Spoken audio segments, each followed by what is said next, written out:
Buen día, chicos. Vamos a continuar con la unidad número 8, aminoácidos, péptidos y proteínas.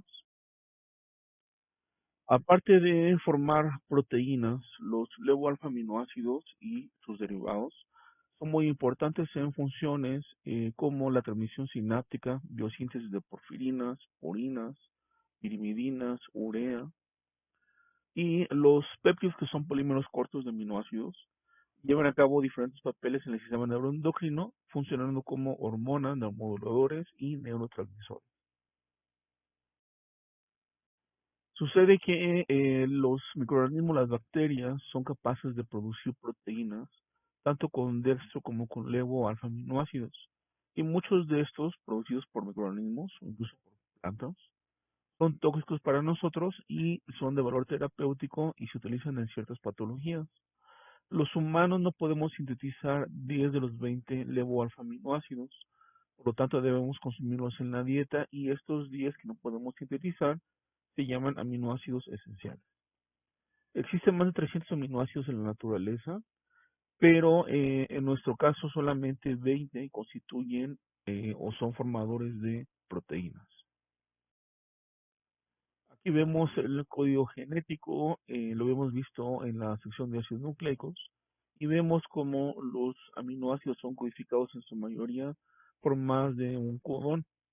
Vemos cómo se genera la identidad del aminoácido en base a la primera, segunda y la tercera base nitrogenada presente en el codón. Bueno, las proteínas tienen muchas funciones, son muy variadas. La mayoría de ellas son enzimas, pero también tenemos proteínas que están localizadas en membrana. Ahí funcionan como transportadores o canales. Tenemos también proteínas con función quelante, como es el factor intrínseco de la vitamina B12, que se produce en el estómago y ayuda a su absorción. Tenemos también mensajeros químicos, como son hormonas, neurotransmisores. Aquí vemos la estructura básica de un aminoácido. Como ustedes saben, el aminoácido se compone de un grupo carboxilo, aquí a la derecha de la imagen, y un grupo amino a la izquierda de la imagen. Ambos, el amino y el carboxilo, están unidos al carbono alfa, que se representa aquí en el centro. Y a partir del carbono alfa surge el radical en esta dirección, y este radical es lo que hace diferentes a los 20 aminoácidos. Esta estructura es conservada en todos los aminoácidos, y repito, la única diferencia entre ellos es la identidad del radical. Bien, los aminoácidos, dijimos, son precursores de moléculas bioactivas en nuestro cuerpo.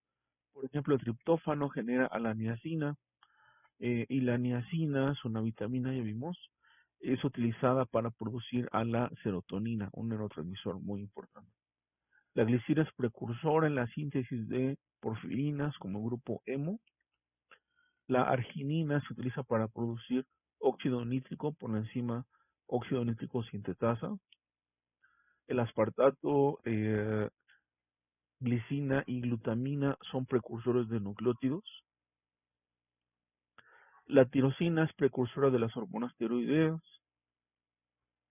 La fenilalanina genera tirosina a través de la enzima fenilalanina hidroxilasa. La diferencia es un alcohol que está en la posición 4 del anillo en la tirosina. La fenilalanina no tiene este alcohol. Y la tirosina genera a la levodopa. La levodopa es un precursor de la dopamina. La dopamina es un neurotransmisor que está localizado en la sustancia negra y cuya deficiencia se asocia con la enfermedad de Parkinson. La levodopa genera a la dopamina, a la norepinefrina y a la epinefrina, que son catecolaminas. Bien, con excepción de la glicina, el carbono alfa, digamos que es el carbono al cual se encuentran unidos el grupo amino y el carboxilo, es quiral. Entonces, los levoalfa-aminoácidos poseen el grupo amino localizado a la izquierda del carbono alfa, por eso son levo, porque está localizado a la izquierda el grupo amino. Aquí vemos una imagen donde se muestra este concepto. Tenemos aquí el carbono alfa en azul, aquí está el grupo carboxilo, el grupo amino, tenemos aquí un hidrógeno y aquí un radical. Entonces, en este ejemplo, el grupo amino está localizado a la izquierda y por esto es un levo alfa aminoácido. Alfa porque el amino está unido al carbono alfa. En este ejemplo de la derecha tenemos la glicina, que es el más pequeño de los 20 aminoácidos y tiene solamente un hidrógeno como radical. En cuanto a su nomenclatura, el carbono del grupo carboxilo es el primer carbono en la estructura del aminoácido.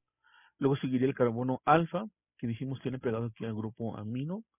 Este carbono sería el segundo, pero es el que recibe la primera letra en el alfabeto griego. Entonces, este es el carbono alfa. El carbono 3 es el beta. El carbono 4 sería gamma. Si hubiera un carbono 5 sería delta. Un sexto sería un epsilon. Y en este caso la lisina tiene después del carbono 6 un grupo amino. Este ya no recibe letra, solamente los carbonos. Y recuerden, el carbono del carboxilo no recibe letra, sino que es a partir del carbono alfa donde se empieza a utilizar esta nomenclatura. Bien, los aminoácidos pueden tener cargas eléctricas, que puede ser positiva, negativa o neutra. La neutra es cuando ahí existe un número igual de grupos ionizables, pero de carga opuesta. Entonces hablamos aquí de un anfitrión o del punto isoeléctrico. El punto isoeléctrico es cuando las cargas opuestas están balanceadas, son iguales. Aquí en la imagen vemos a un aminoácido, la estructura básica del aminoácido. Y en este ejemplo está presente el protón en el grupo amino como NH3. Eso representa aquí la carga positiva. Si el pH sigue subiendo, este protón eh, y el del grupo carboxilo se disocian. Vemos que en el caso del grupo carboxilo, este protón, este hidrógeno se va cuando el pH sube arriba de 2.22. Ya tenemos aquí esta carga negativa. Y entonces la positiva del grupo amino con la negativa del grupo carboxilo están balanceadas y el aminoácido se encuentra en forma citeriónica. Si el pH sigue subiendo, el siguiente protón que se va es este del grupo amino. Esto pasa casi siempre a un valor de pH de 9.86 y en este caso se pierde la carga positiva por la salida del protón y ya predomina la carga negativa y tenemos un anión porque predomina la carga negativa. Está la forma catiónica, la forma aniónica y la forma citeriónica en el centro. Bien, en cuanto a su polaridad, se pueden clasificar en polares los aminoácidos, en polares y no polares. En el caso de polar tenemos, por ejemplo, la cisteína, que tiene aquí este azufre, este sulfidrilo, pegado al carbono en la cadena lateral, en el radical. Este sería el carbono alfa. Y en los no polares tenemos estos que tienen cadena de carbonos, como es el caso de la leucina. Ese sería el carbono alfa. Y este grupo es el que lo hace no polar.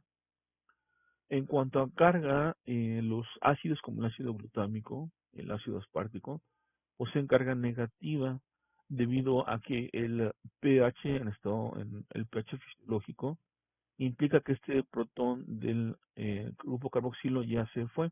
Entonces eso genera una carga negativa. Y también tenemos aquellos con carga positiva como la lisina, donde este grupo amino al final de la cadena radical es el que genera esta carga positiva. Bien, aquí tenemos otra división de los aminoácidos.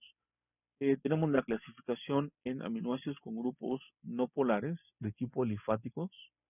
Tenemos aquí a la glicina con su hidrógeno, a la alanina con este metilo, valina, leucina, metionina y isoleucina. Tenemos a los grupos polares sin carga, como son serina, treonina, cisteína, prolina, que tiene aquí su estructura cíclica, asparagina y glutamina. Tenemos a los aminoácidos que tienen carga positiva, dijimos como es el caso de la lisina, arginina e histidina. En carga negativa son los ácidos, como es el caso del ácido aspartico y el ácido glutámico. Como están ionizados ya se llaman aspartato y glutamato, pero es la misma molécula. Cuando tienen aquí el protón por un pH abajo de 2.22 se les llama ácidos. Arriba de este pH ya se les llama las sales, que son aspartato y glutamato. Y tenemos a los aminoácidos con grupos aromáticos, como son la fenilalanina, la tirosina y el triptófano. Bien, aquí vemos otra clasificación de los aminoácidos. Este es de acuerdo a Alberts. Aquí tenemos los aminoácidos con carga negativa, dijimos el ácido aspartico, el ácido glutámico. Los que tienen carga positiva, arginina, lisina, histidina. Los que no tienen carga, pero son polares, asparagina, glutamina, serina, treonina y tirosina. Y tenemos al lado derecho los no polares. Estos de la izquierda son polares, estos de aquí en verde son no polares. Tenemos alanina, glicina, valina, leucina, isoleucina, prolina, fenilalanina, metionina, triptófano y aquí tenemos marcados en estos círculos los aminoácidos esenciales. Recuerden, son los que se requieren ingerir en la dieta para que estén presentes en nuestro cuerpo. Tenemos a la arginina, lisina, histidina, treonina, valina, leucina, isoleucina, fenilalanina, metionina y triptófano. Verán que aquí están encerrados en rojo la mayoría, pero solamente estos dos, arginina e histidina, en negro. Esto es debido a que ellos se pueden sintetizar, estos dos, arginina e histidina, en el adulto, pero en cantidades limitadas, de forma tal que en la infancia y en la tercera edad es muy poca su síntesis y por lo tanto se requiere consumirlos en la dieta, por eso son considerados como esenciales. Bueno, aquí vemos otra clasificación de los aminoácidos. Aquí tenemos a los neutros apolares, neutros aromáticos, neutros polares, los ácidos y los básicos. Aquí están las abreviaturas. Les sugiero fuertemente que manejen la abreviatura de 3 letras y de una letra. Por ejemplo, si se prenden la de una letra, pueden saber que los GABLI están como aminoácidos alifáticos o neutros apolares. Aquí tenemos los pKs del carboxilo, que dijimos hasta cerca de 2, un pH de 2. Y el pK del grupo amino, que es un pK elevado, está por arriba de 9. Entonces, en pH fisiológico, este protón se fue y este protón del amino se encuentra conservado. Por eso tenemos a los aminoácidos en forma superior. Bien, aquí vemos una curva de titulación. En este caso se utilizó glicina. Esta imagen la habíamos visto cuando hablamos de agua. Y aquí tenemos la glicina arriba. Aquí está el carbono alfa, el grupo amino, el carboxilo. Dijimos por abajo del pK1, el carboxilo está asociado como COOH. Por arriba del pK1 ya se fue el protón y tenemos la forma deuteriónica, es la que está presente a pH fisiológico. Pero si alcanzamos el pK2, que dijimos está por arriba del 9, este protón del grupo amino se va y ya queda la forma aniónica. Este que estaba aquí al principio es la forma catiónica. Predominan aquí las cargas. Y en esta curva de titulación vemos como el pK1 es de 2.34, el punto isoeléctrico es de 5.97 y el pK2 es de 9.6. Recuerden que el punto isoeléctrico se calcula sumando los dos valores de pK y dividiéndolos entre 2. 2.34 más 9.6 sobre 2 nos da un punto isoeléctrico de 5.97.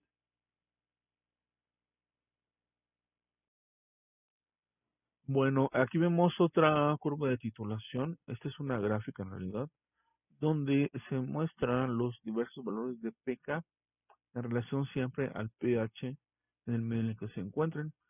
Digamos que la glicina, su pK1 es de 2.3, pues aquí está en su forma asociada, arriba de este pK está en su forma disociada, y en este ejemplo tenemos la forma cisterónica. Esta es la forma catiónica y esta es la forma aniónica, por arriba de un pH de 9.6. Bien, entonces los aminoácidos pueden dividirse básicamente en tres formas, de acuerdo a su grado de ionización. Para empezar, en la forma aniónica o catiónica, o sea, están ionizados en esta forma. La otra es en su forma suiteriónica, donde poseen el mismo número de cargas opuestas. Y la otra, la tercera forma, es en forma no ionizada o no iónica. Como vemos aquí en la imagen, esta forma no iónica tiene aquí el grupo carboxilo, que está asociado aquí al hidrógeno, y el grupo amino está como en H2. eh, Esto no es compatible con lo que habíamos dicho en la forma ionizada o iónica, y de hecho esta forma no iónica se encuentra solamente cuando El aminoácido está en polvo cuando está liofilizado, o sea, cuando no está en solución. Pero cuando el aminoácido está en solución, se va a encontrar o en su forma iónica o en su forma ionizada, ya sea con carga positiva o negativa. Bien, aquí vemos otra imagen que muestra la estequiometría, la distribución de los grupos funcionales. En este caso tenemos una alanina. Este es el carbono alfa aquí en el centro. Aquí sería el grupo carboxilo y este sería radical, que es un grupo metilo, porque estamos hablando de alanina. El grupo amino, dijimos, está localizado a la izquierda del carbono alfa, por esto es una levoalanina. En el lado derecho de la imagen vemos otra vez el carbono alfa, y aquí el grupo amino está localizado a la derecha, por lo tanto es una dextroalanina. El radical sigue estando aquí para abajo. Pero, ¿cómo sabemos si no simplemente la levolanina se giró sobre el eje vertical 180 grados y ahora tenemos una forma dextro en lugar de levo? Pues noten que hay planos en la molécula. El carbono alfa está en el plano central, el carboxilo y el radical se alejan de nosotros y el amino y el hidrógeno de carbono alfa se acercan hacia nosotros. Entonces, si giramos y rotamos esto sobre su propio eje, en el eje vertical, ahora el amino estaría alejado de nosotros. Y este no es el caso en la forma dextro. En la forma dextro vemos que el amino y el hidrógeno del alfa están más cerca de nosotros, otra vez el alfa en el centro, y el carboxilo y el metilo en un tercer plano alejado de nosotros. Entonces, aquí tenemos a la levo y dextro alanina. Esta regla del levo y dextro sigue el mismo esquema que vimos con los carbohidratos. Aquí vemos el ejemplo del gliceraldehído. Es el carbono 2, otra vez está en el plano central. El carbono 1 y 3 se alejan de nosotros y el alcohol y el hidrógeno del 2 se acercan hacia nosotros. Entonces, este es levogliceraldehído y este es dextrogliceraldehído. Aquí el carbono 2 sería el análogo al carbono alfa que vimos en el caso de la imagen pasada, de la alanina. Grupo amino a la derecha, dextroalanina, amino a la izquierda, levoalanina. Es la misma regla que se sigue en el caso de los carbohidratos. Bien, sucede que en nuestras células las enzimas que tienen que ver con proteínas, con aminoácidos, receptores, etcétera, solamente reconocen a las formas levo de los aminoácidos. Y dijimos que algunos aminoácidos dextro se producen por microorganismos. Por ejemplo, la dextroalanina y el dextroglutamato pertenecen al peptidoglicano de la pared bacteriana. La dextrofenilalanina es un componente antimicrobiano. Y aquí vemos dos formas de representar la estructura de los aminoácidos. Tenemos aquí los enlaces sólidos en la parte de arriba, que son los más utilizados. Esa es una alanina, tenemos aquí el metilo como radical. Pero también hay enlaces de perspectiva que casi no se utilizan para los aminoácidos. Y con estos enlaces de perspectiva queda mucho más claro lo que les decía de los tres planos.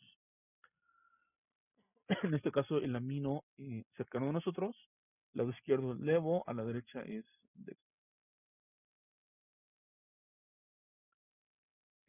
Aquí vemos otra vez a la alanina, pero en el lado izquierdo de la imagen la tenemos como levo alfa alanina.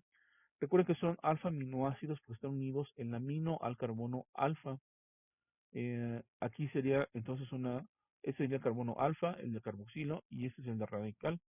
Entonces, esta es una levo alfa alanina. En el lado derecho tenemos a una beta alanina. Aquí ya no hay levo y dextro. Y este sería el carbono alfa. Este sería el carboxilo, carbono alfa. Y el metilo que es este que está aquí es este de aquí. Corresponde al carbono beta, según la nomenclatura. Entonces, cuando el grupo amino está unido al carbono beta, hablamos ya de beta alanina. Ya no es una alfa alanina. Bien, sucede que los aminoácidos se pueden cuantificar. Estas son propiedades físicas de los aminoácidos utilizando su absorbancia a través del espectrofotómetro. Ya habíamos hablado del espectro. Básicamente estas son las unidades que lo componen. Son cuatro diferentes unidades que conforman al espectro. Tenemos el emisor de luz, que es un foco. Luego tenemos un prisma que es un filtro que deja pasar solamente cierta longitud de onda de la luz. Luego tenemos nuestra muestra que se utiliza en una cubeta de cuarzo. Recuerden que el cuarzo no absorbe luz, por eso es de los más utilizados. También comúnmente se utiliza plástico que absorbe mínimamente la luz. Pero entonces, finalmente tenemos al detector, el cual detecta cuántos fotones pasan el filtro y cuántos llegan al detector. La diferencia es por aquellos fotones que se quedan atrapados o absorbidos en la muestra. Entonces, esto permite calcular cuántos aminoácidos tenemos en una muestra. Y aquí vemos una gráfica en las Y la absorbancia, en las X la longitud de onda de la luz. Y vemos que los aminoácidos aromáticos como triptófano y tirosina son los principales responsables de la absorción de luz. Y esto sucede más o menos a unos 280 nanómetros. Es el pico de absorción. Entonces, utilizando la forma de Beer-Lambert, se puede transformar la absorbancia debido al coeficiente, utilizando coeficientes de decisión molar en concentración. Entonces, esto nos permite calcular cuántas proteínas o aminoácidos en nuestra muestra. Bien, vamos a ver esta imagen de la cisteína. La cisteína, recuerden, tiene en su radical este azufre unido al carbono beta en la columna, en la cadena lateral. Y este azufre en condiciones normales está reducido, pero este azufre tiene la capacidad de formar puentes de disulfuro con otros azufres de otra cisteína. Entonces, cuando esos dos azufres se oxidan, en el lado derecho de la imagen, se favorece la formación de este puente disulfuro y entonces de tener dos cisteínas, tenemos ahora una cistina, que es toda la molécula completa, incluyendo las dos cisteínas. Eh, Recuerden que dentro de la célula hay un ambiente ligeramente más reductor, por lo tanto, dentro de la célula los azufres tienden a estar como sulfidrilos y no tanto formar puentes de sulfuro, pero en el espacio extracelular hay un ambiente más oxidante y entonces aquí sí se favorece la formación de puentes de sulfuro y de cisteína. Bueno, vamos a ver las clasificaciones de los aminoácidos. Empezamos con esta de Leninger. Leninger los clasifica en este primer grupo que son aminoácidos no polares de cadena alifática. Y aquí tenemos a los Gabli, que les decía, junto con metionina. Entonces tenemos glicina, alanina, valina, leucina, metionina e isoleucina. Noten cómo el radical de esos aminoácidos es efectivamente una cadena alifática, o en el caso de la glicina este hidrógeno, y por lo tanto son de tipo no polar. El segundo grupo son los polares sin carga. Tenemos aquí a la serina, treonina, cisteína, prolina, asparagina y glutamina. Esta es la clasificación de Leninger. Tenemos en el siguiente grupo a los que tienen carga positiva. Estos son polares con carga positiva.